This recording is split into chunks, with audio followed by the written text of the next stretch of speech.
ఇడుపు కాగితం సినిమా చుట్టూ రగిలినటువంటి అతిపెద్ద తెలంగాణ వివాదం, తెలంగాణ భాషపై, యాసపై మరొకసారి దాడే అంటున్నారు విశ్లేషకులు.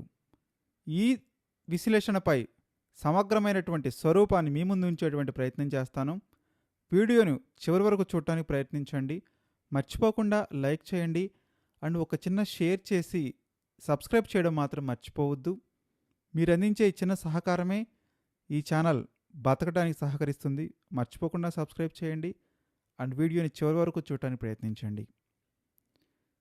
తెలంగాణ భాషలో ఉన్నటువంటి ఒకే ఒక పదం ఇప్పుడు ఒక సినిమాకు టైటిల్గా మారింది. ఆ టైటిల్ మీదే సోషల్ మీడియాలో వేలాదిగా కామెంట్స్. ఇప్పుడు ఆ కామెంట్స్ అతిపెద్ద రాజకీయ సామాజిక చర్చగా మారడం వింతగా ఉంది. ఆ సినిమా పేరే ఇడుపు కాగితం. ఈ ఒక్క పదం చుట్టూ ఇంత పెద్ద వివాదం ఎందుకు? ఇది నిజంగా తెలుగు పదమా కాదా, లేక తెలంగాణ భాషను అర్థం చేసుకోలేకపోవడమా? ఇంకా మన ముందున్నటువంటి అతి ముఖ్యమైన ప్రశ్న ఏంటంటే, ఒక ప్రాంతం యొక్క భాషను చిన్నచూపు చూడటం, మన భాషని మనందరం కలిసి అవమానించుకోవటం అవుతుందా అనేది ఈ వీడియోలో ఈ వివాదం యొక్క కారణాలు, తెలంగాణ భాషకున్నటువంటి అత్యంత ప్రత్యేకత, వివిధ ప్రాంతాల యొక్క యాసలు, వాటి వెనుకున్నటువంటి అందం, సందర్భం, అలాగే ప్రస్తుతం సమాజంలో ఈ సినిమాపై జరుగుతున్న చర్చపై వస్తున్న భిన్నాభిప్రాయాలను ప్రశాంతంగా విశ్లేషించేటువంటి ప్రయత్నం ఈ వీడియో. ముందుగా మనందరం తెలుసుకోవాల్సింది, అసలు ఈ వివాదం ఎక్కడ మొదలైంది, దీనికి బీజం ఎక్కడ పడింది? ఇటీవలే విడుదలైనటువంటి ఇడుపు కాగితం సినిమా టైటిల్ సోషల్ మీడియాలో పెద్ద ఎత్తున చర్చకు దారితీసింది. నేను ఈ సినిమా టైటిల్ మీద ఒక షార్ట్ కూడా చేశాను. అప్పుడు ఇంత వివాదం చెలరేగలేదు.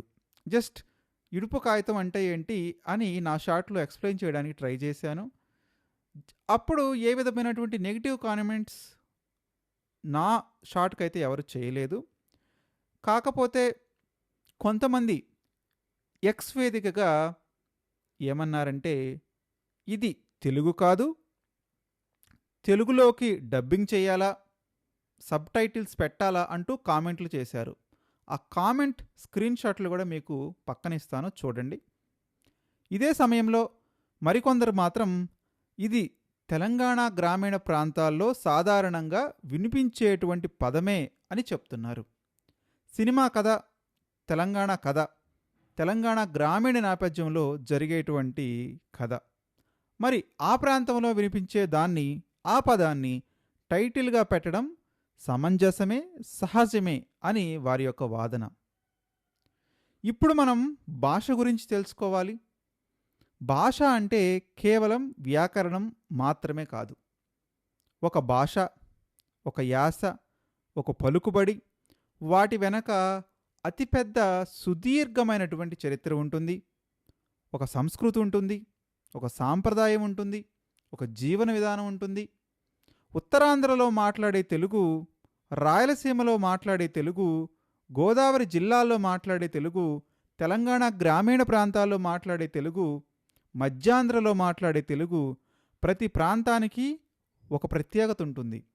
అందుకే ఒక భాషను ఒకే కొలమానంతో కొలవడం సాధ్యం కానే కాదు.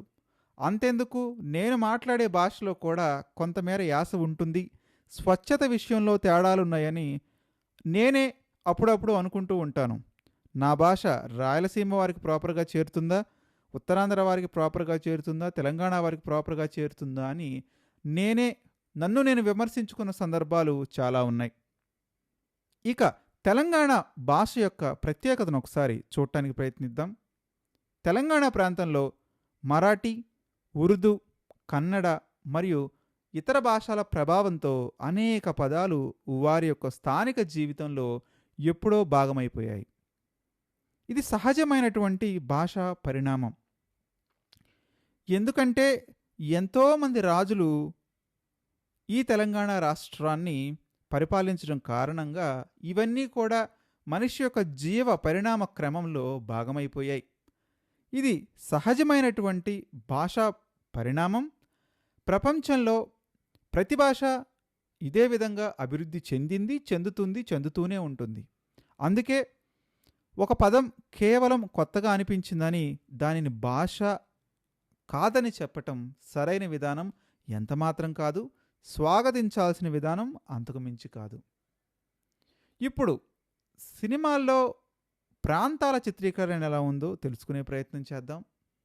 చాలా సంవత్సరాలుగా తెలుగు సినిమాల్లో కొన్ని ప్రాంతాలను ఒకే కోణంలో చూపించారు అని పదే పదే మనం వివిధ రాజకీయ పార్టీల నాయకుల నుంచి విమర్శలు వింటూనే ఉంటాం.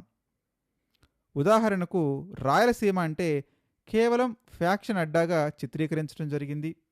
బాంబులు, వేట కొడవళ్ళు, కత్తులు ఇవన్నీ రాయలసీమ ఫ్యాక్షనిస్ట్ భావాలు అనే భావనను సృష్టించే సినిమాలు బాగా రావటం వల్ల చాలామంది ఇలానే ఉంటుంది అని అభిప్రాయపడుతూ ఉండేవాళ్ళు. అలాగే తెలంగాణ భాషలను విలన్ పాత్రలకు లేదా హాస్య పాత్రలకు మాత్రమే ఉపయోగించారనే విమర్శలు కూడా ఉన్నాయి. ఇలాంటి చిత్రీకరణలు ప్రాంతాలు అదేవిధంగా అసలు సంస్కృతిని ప్రతిబింబించవు అని వాదించేవారు ఉన్నారు, విశ్లేషించేవారు ఉన్నారు, విమర్శించేవారు ఉన్నారు. మనకిప్పుడు భాషపై గౌరవం అవసరమా అనేటువంటి వివాదం కూడా నడుస్తుంది. నిజంగా మనందరం మన తల్లి భాషను గౌరవిస్తాం. అలాగే ఇతరుల తల్లి భాషను కూడా గౌరవించడం మన ప్రాథమిక హక్కు. యాస అయినా సరే భావం ఒక్కటే.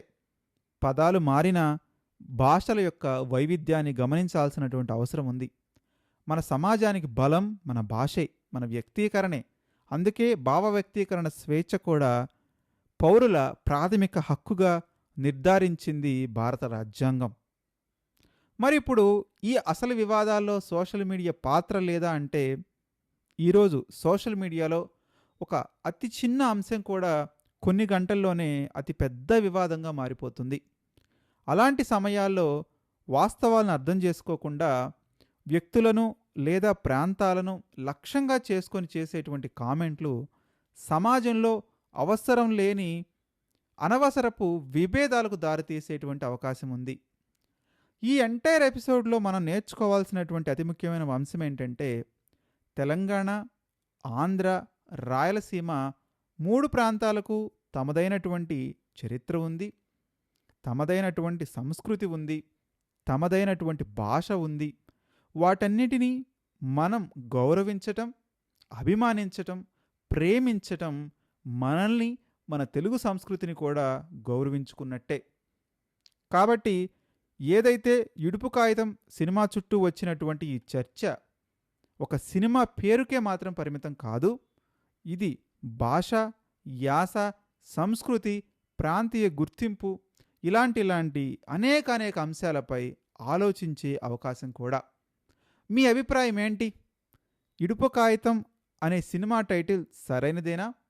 ప్రాంతీయ యాసలను సినిమాల్లో మరింతగా ప్రోత్సహించాల్సినటువంటి అవసరం ఉందా? మీ అభిప్రాయాన్ని కామెంట్ రూపంలో తెలియజేయండి. వీడియో నచ్చితే లైక్ చేయండి. ఇలాంటి మరింత లోతైన విశ్లేషణల కోసం మా ఛానల్ని సబ్స్క్రైబ్ చేయడం మర్చిపోవద్దు.